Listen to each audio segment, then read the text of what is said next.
नमस्कार, आप सभी को स्वागत है हमारे चैनल पर। तो आज के क्लास में हम बिहार बोर्ड एग्जाम 2027 के लिए क्लास 12 बायोलॉजी यानी कि जीव विज्ञान का लेसन वन जिसका नाम है देखिए जीवों में जनन यानी कि रिप्रोडक्शन इन ऑर्गेनिज्म। तो इस चैप्टर का एक इम्पोर्टेंट टॉपिक को जो है आज सेशन में हल करेंगे। आज का देखिए टॉपिक है, देखिए कुछ जीवों में द्विगुणित यानी कि 2n यानी कि जिसको अर्धसूत्री कोशिका कहते हैं। तो अर्धसूत्री कोशिका में गुणसूत्रों की संख्या के बारे में जानेंगे कि किस जीव में गुणसूत्र की संख्या कितने होते हैं। तो इस टॉपिक को जो है आज सेशन में हल करेंगे।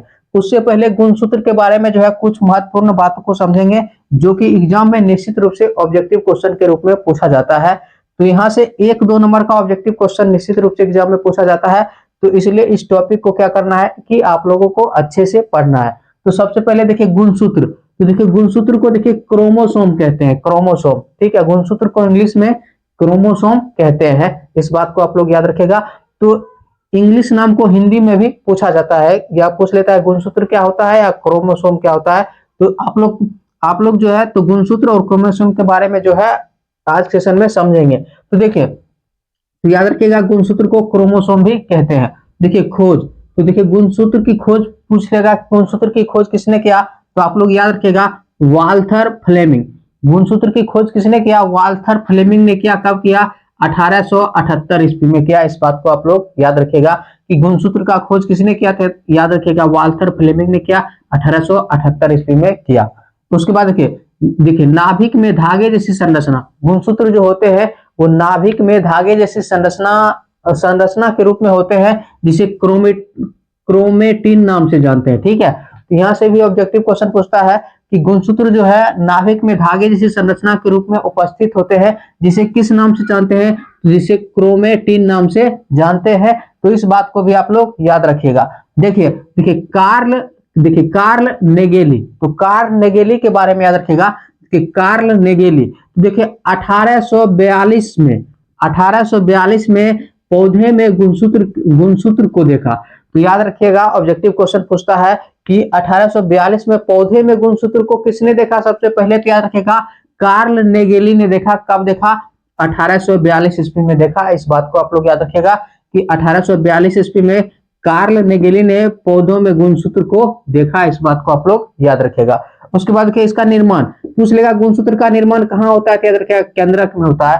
तो गुणसूत्र का निर्माण कहाँ होता है, केंद्रक में होता है। तो इस बात को आप लोग याद रखिएगा कि गुणसूत्र का निर्माण कहाँ होता है, केंद्रक में होता है। देखिए कार्य, और देखिए गुणसूत्र का कार्य क्या होता है। देखिए जेनेटिक इंफॉर्मेशन को धारण करना, यानी कि अनुवांशिक सूचनाओं को, यानी कि पीढ़ी दर पीढ़ी जो एक पीढ़ी से दूसरे पीढ़ी में जो सूचना स्थानांतरित होते हैं उस सूचनाओं को धारण करना। याद रखिएगा जेनेटिक इंफॉर्मेशन को धारण करना। तो गुणसूत्र का काम क्या होता है, जेनेटिक इंफॉर्मेशन को धारण करना। उसके बाद देखिए स्पीसीज मतलब क्या, जो जाति होते हैं, किस जाति के जीव है। ठीक है, तो स्पीसीज गुणधर्मों को अगली पीढ़ी तक स्थानांतरित करना, यानी कि उस जाति के जीव में जो गुण होते हैं उसके गुणों को जो है पीढ़ी दर पीढ़ी स्थानांतरित करना, वो काम किसका होता है, गुणसूत्र का होता है। तो स्पीसीज मतलब क्या, जाति के जो गुणधर्मों को अगली पीढ़ी तक स्थानांतरित करना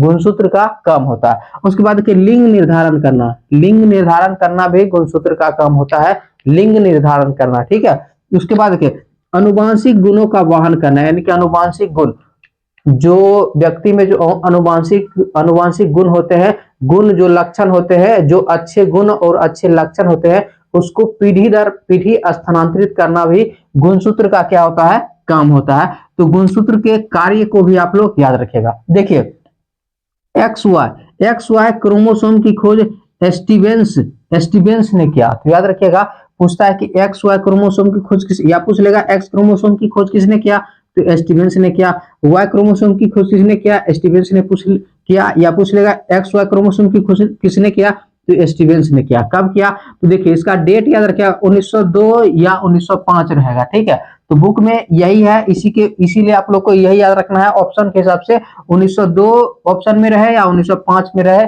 रहे तो 1902 या 1905 में जो है स्टीवेंस ने XY क्रोमोसोम की खोज किया।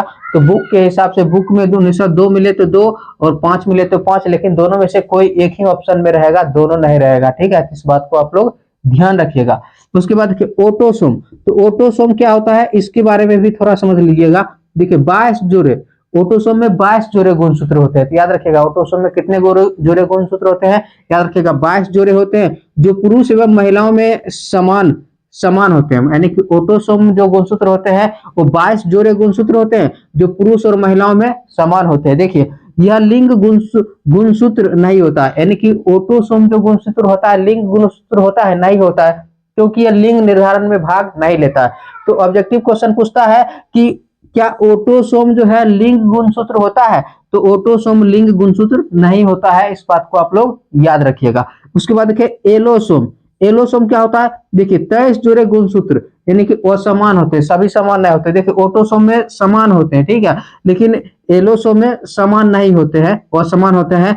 तो एलोसोम में देखिए 23 जोड़े गुणसूत्र होते हैं, ठीक है, जो असमान होते हैं। क्या होते हैं, असमान होते हैं, इस बात को याद रखिएगा। और देखिए यह लिंग निर्धारण में भाग लेते हैं, यानी कि एलोसोम लिंग निर्धारण में भाग लेते हैं, लेकिन ऑटोसोम लिंग गुणसूत्र नहीं होते हैं, जो लिंग निर्धारण में भाग नहीं लेते हैं।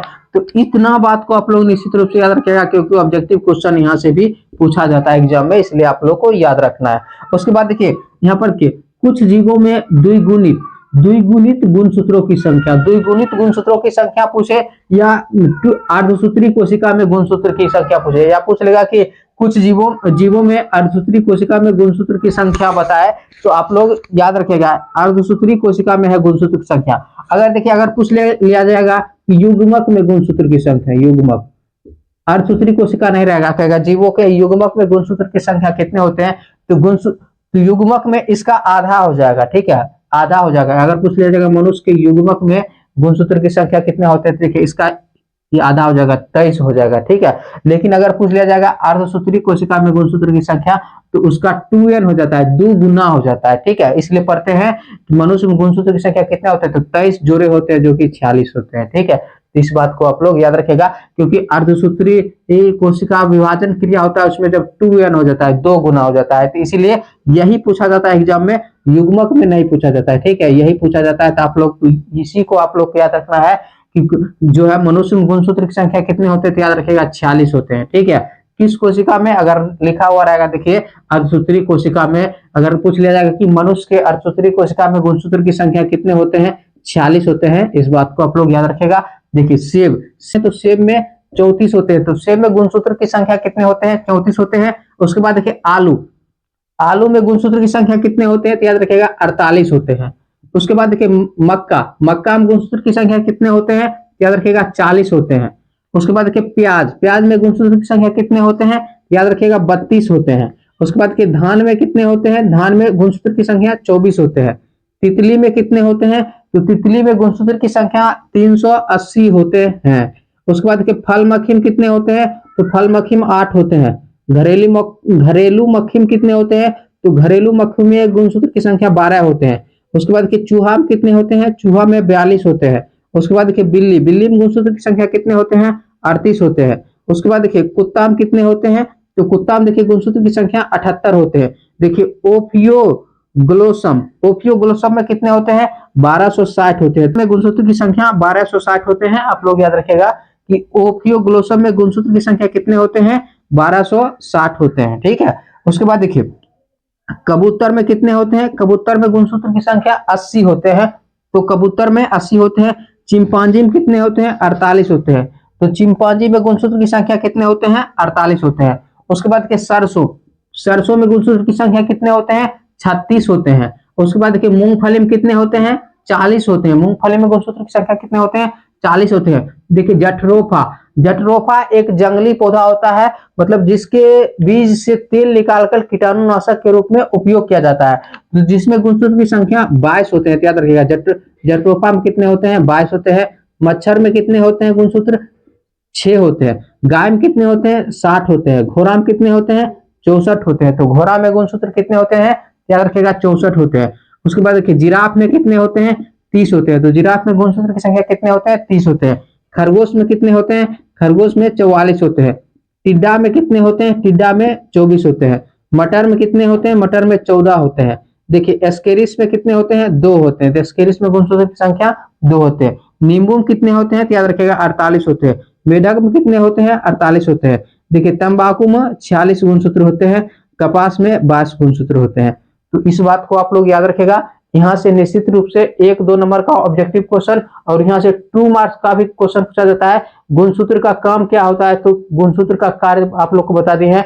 जेनेटिक इंफॉर्मेशन को धारण करना, स्पेसीज गुणधर्मों को अगली पीढ़ी तक स्थानांतरित करना, लिंग निर्धारण करना, आनुवंशिक गुणों का वहन करना। 2 मार्क्स में पूछा जाता है, इसलिए आप लोग याद रखेगा। निर्माण कहाँ होता है? केंद्रक में होता है। खोज किसने किया? वाल्थर फ्लेमिंग ने किया, 1878 में किया। आप लोग याद रखेगा। और कार्ल नेगेली ने 1842 में पौधे में गुणसूत्र को देखा। और ऑटोसोम के बारे में याद रखेगा कि 22 जोड़े गुणसूत्र होते हैं जो पुरुष एवं महिलाओं में समान होते हैं। और यह लिंग गुणसूत्र नहीं होता और यह लिंग निर्धारण में क्योंकि भाग नहीं लेता है। उसके बाद एलोसोम के बारे में याद रखिएगा। 23 जोड़े गुणसूत्र होते हैं जो कि क्या होते हैं कि असमान होते हैं, समान नहीं होते। ठीक है, असमान होते हैं और यह लिंग निर्धारण में भाग लेते हैं। ठीक है, तो इसके बारे में याद रखिएगा। और XY क्रोमोसोम की खोज स्टीवेंस ने किया, कब किया? याद रखिएगा। ऑप्शन के साथ 1902 या 1905 रहेगा। ठीक है, तो आज के सेशन को इतना ही तक रखेंगे। बायोलॉजी का जो है आप लोग को जो है पूरे अच्छे तरीका से जो है पूरी बुक का जो है तैयारी कराया जाएगा। टॉपिक वाइज निश्चित रूप से अच्छे से टॉपिक वाइज बुक का तैयारी कराया जाएगा। उसके बाद देखिए जो भी टारगेट रहेगा, टारगेट का भी जो ऑब्जेक्टिव और सब्जेक्टिव दोनों क्वेश्चन को हल करके बताया जाएगा। क्वेश्चन बैंक के ऑब्जेक्टिव को हल करके बताया जाएगा। उसके बाद देखिए जो भी मॉडल पेपर में जितने भी ऑब्जेक्टिव सब्जेक्टिव होगा सबको अच्छी तरह से वेरीफाई करके बताया जाएगा। इसलिए वीडियो को लाइक कीजिए, शेयर कीजिए और चैनल को सब्सक्राइब जरूर कर लीजिएगा, क्योंकि बायोलॉजी का जो है आप लोगों को अच्छी तरह से तैयारी कराया जाएगा। मिलते हैं नेक्स्ट वीडियो में। धन्यवाद।